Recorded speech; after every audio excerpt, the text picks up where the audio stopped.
Hey guys, Matt of the DVD Update here for another video. Today we're going to be taking a look at some Scream Factory releases that I got way long ago because I don't post videos anymore. First up, we're going to be taking, you might be able to tell from the background, we're going to be taking a look at the Silent Night, Deadly Night Collector's Edition from Scream Factory. Right back there you can see that I have my Silent Night, Deadly Night cardboard standee. I actually have two of those because I ordered one and the guy sent me two. I was going to eventually resell it at some point, but hopefully I can look at that to resell it. But yeah, I have two of them, which I thought was awesome. It's always awesome when you order something from eBay and then you get a surprise. Like, for instance, I ordered another standee and the guy used one of those big VHS standees as the box to send it. So technically I got two standees. I mean, he could have probably made some money off of what he used as a box, is what I'm trying to say. But it still was in good condition, so I was like, sweet, that's a dual get. All right, a twofer, if you will. And as you can see right here, since it's one of the cool collector's editions by Scream Factory, it came with a NECA figure. I'm pretty sure NECA put it out. We'll look at that in a second. But of course, I'm talking about Silent Night, Deadly Night. I'm actually a fan of all the ones in this. There's like 5, I think, 4 or 5. And I have them all on their various releases, but as with all collector's editions from Scream Factory, it comes with a slipcase and 2 discs. Disc 1 is the theatrical version, and disc 2 is the unrated version, which is pretty cool. So yeah, I'm probably going to splice in some video right here of what all the special features are and me talking through those, so enjoy that. But let's take a look at the figure here, which is super high quality, as you know. Yep, I was right. You might not be able to really see that due to the lighting, but it is released by NECA, who, of course, if you collect horror figures at all, you know that is good times. I don't collect horror figures because they're so damn expensive. I only have limited resources, and I cannot be spending that type of money on cool horror figures. So yeah, man, here it goes. I probably might do a little close-up video of it. That's kind of what the back looks like. You've made it through Halloween. Now try and survive Christmas. Awesome. Obviously, this guy's probably going to stay sealed up on my shelf, just looking cool like that. Comes with his bloody double-sided axe there. It says on the back, yes, years after witnessing his parents' murder by a robber in a Santa suit, and then being raised in an orphanage by an abusive mother superior, the tormented Billy goes on a murderous rampage dressed as Santa. Good movie, man. Definitely check it out, especially now that it's out on Blu-ray. There's really no reason not to. And if you can check out the sequels, they're pretty funny. It's pretty funny that number 2, pretty much the first like 20 minutes of part 2, I believe, is clips from part 1. So that's pretty funny. Okay, why'd I put that over there? We can put him back here, let him chill. So you get that figure, of course, the collector's edition Blu-ray with a slipcover. And you also get limited edition poster. It's the exact same as the slipcover cover art, so you get a cool 18 by 24, I believe is the sizes they use over at Scream Factory, poster in that. Right on. Now we're going to get on to some Scream Factory double features. Alright, we're back, and now we're going to be taking a look at a stack of Scream Factory releases that are double features that I got on a deep discount sale at like the beginning of last year, I want to say, very, very long ago. If I can find the email with the prices, I'll put it in the video, but otherwise they were pretty cheap. So I stocked up on the double features, which is always a good thing when you can double feature something, right?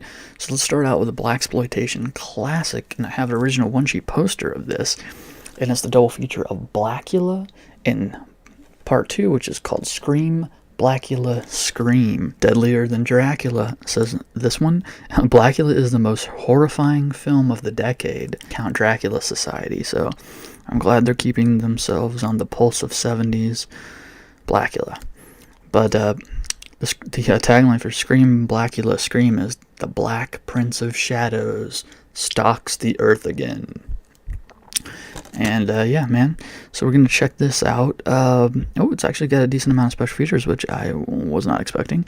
They came out in 72 and 73 respectively, so they put the second one out pretty quick there, probably to cash in. Oh, really? Rated PG, huh? Interesting. These are region locked to A.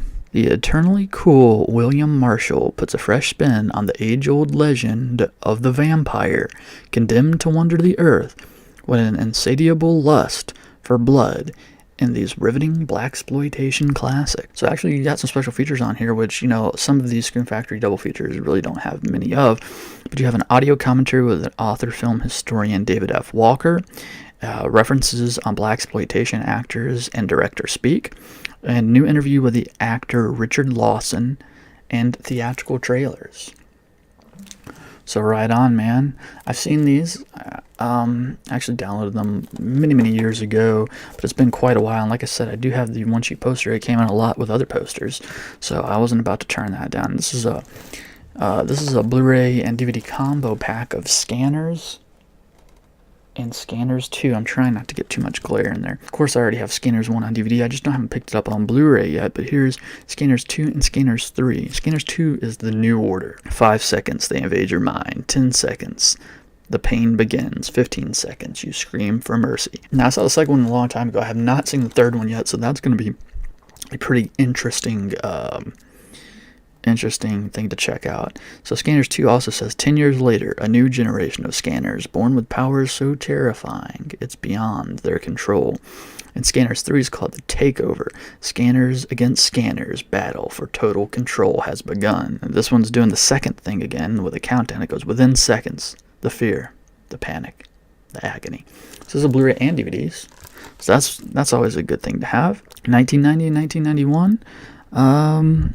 We are getting 0 special features. They didn't even throw trailers in on here. Not cool, man. Not cool. But like I said, I haven't seen the third one at all. But from what I've heard, it's not too good.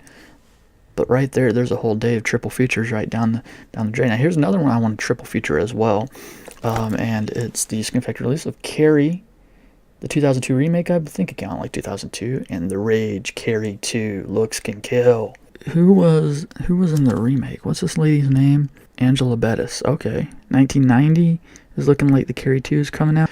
But for the 2002 remake, they have a new audio commentary with the director David Carson and the trailer for it. And for part 2, they have a new audio commentary with the director Kat Shea, alternate ending with before and after special effects sequences, and additional scenes not seen in the theaters in the theatrical trailer. So that's going to be awesome. Triple feature with the original Carrie. Hey, why not even throw the Carrie remake in there that I haven't seen yet, even though it was on Netflix at one point and I started watching it, but I just never finished it. All right, next up, we're going to be checking out some vampire film, a vampire double feature, one starring Nicolas Cage and the other Peter O'Toole and Stephen Guttenberg. It's Vampire's Kiss and High Spirits. I actually have the poster of that, which also came in a lot. So that's interesting. I've never seen either one of these, so it's going to be cool. They actually have another vampire double feature Scream Factory does with oh, shoot, I can't remember, but it has Love at First Bite with Jim Carrey in it, and that is a really good vampire movie that I suggest you guys check out. I'm going to eventually get the double feature, obviously, so I can have it on Blu-ray, but Once Bitten, good movie. It also was released on DVD. I think I got it for $3 at Big Lots, the DVD, put out by MGM. I think, yeah, MGM's on the back of this too, so that's cool. So this one, actually, Vampire's Kiss has Nicolas Cage in it, a young Nicolas Cage, and it says seduction, romance, murder, the things one does for love. Don't know much about it. It came out in 1989, and 88, High Spirits came out. And, it has Daryl Hannah in it. So High Spirits has Peter O'Toole, Steve Guttenberg, and Daryl Hannah in it. It says he's an American. She's a ghost. Vacation romances are always a hassle. So as far as special features go, for Vampire's Kiss, we have a commentary with the director Robert Bierman and actor Nicolas Cage. Oh, really? That should be interesting. A Nicolas Cage commentary. I wonder when that commentary was recorded. And High Spirits has 0 special features. So I'll be sure to check those out. Now here's my deep discount receipt, even though it doesn't have prices on there, which is kind of annoying to me. Next up, the Godsend and the Outing. Now the Outing I also have, sorry, we're kind of mirrored here on my webcam. The Outing I actually have the poster for that as well. Why am I covering up the artwork, which is pretty cool. It's a good poster. It says, "Don't say see you later, say goodbye." The Outing, they're not coming back. And also has the Godsend. For God's sake, take it back. A gift from heaven or a curse from hell. 0 special features on this. The Outing, aka the Lamp. Now see, that's interesting because I have it on DVD as the Lamp. I think I have it on the R2 DVD from way back in the day. And I have seen it as the Lamp, but I don't really remember anything about this. And the Godsend is interesting one I haven't seen yet, but the trailer, I ran a trailer website there for a little bit, and the trailer always intrigued me a little bit. So that's cool, man.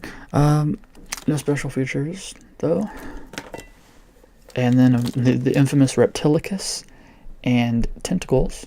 I also have, speaking of posters, all of these are good poster art, which is why I have the poster for Tentacles here.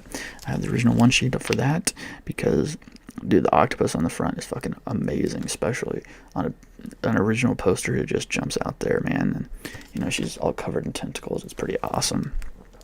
I believe Reptilicus was on Mystery Science Theater 2000, whether the new or the old one, I'm not sure. Reptilicus was in the 60s, Tentacles was in 76, so they're just cheesy monster movies. The Tentacles says, each year 10,000 tourists visit Ocean Beach. This summer, Ocean Beach has attracted something else. And Reptilicus, invincible, indestructible. What was this beast born? 50 years out of time? Reptilicus, and it's in color. So we don't have any special... Oh, take that back. We have trailers for both films and the new HD Master on Reptilicus. Alright, and our last double feature for this video that we're going to be doing is the classic Ghoulies and Ghoulies 2. Of course, I think there's 4 Ghoulies. I don't know who has the rights to 3 and 4, but let's pop them out there because they're terrible. But why not, right? What movie in my collection isn't terrible? I've got a couple that aren't, but a lot of them are terribly good. But that cannot be said about Ghoulies' other sequels. So Ghoulies, I said, they'll get you in the end. They'll get you in the end again for Ghoulies 2. Let's see what... Oh, we got actually a good, decent amount of special features on this one, so that's pretty cool. Let's see here. For Goonies Part One, it's audio commentary with the director and co-writer Luca Bercovici. New interviews with executive producer Charles Band, composer Richard Sand, and actor Michael DeBars, and special effects makeup artist John Volvich, and the theatrical trailer. And for Ghoulies Part 2, we have new interviews with the executive producer Charles Band, actress Carrie Rimson, and special effects artist Gino Grinali. And deleted scenes and the theatrical trailer. That should be another one. I'm going to have to look at the hard drive because I know I have 3 and 4 on the hard drive there. So that was actually a pretty decent update for getting back into things. I have, we went through the Scream Factory Collector's Edition, Silent Night, Deadly Night, and a decent stack of double features, which are good for any rainy day or upcoming vacation. So I think that's about it. As always, it's been Matt, or the DVD Update. Comment, rate, subscribe, do what you do, and I'll see you when I see you.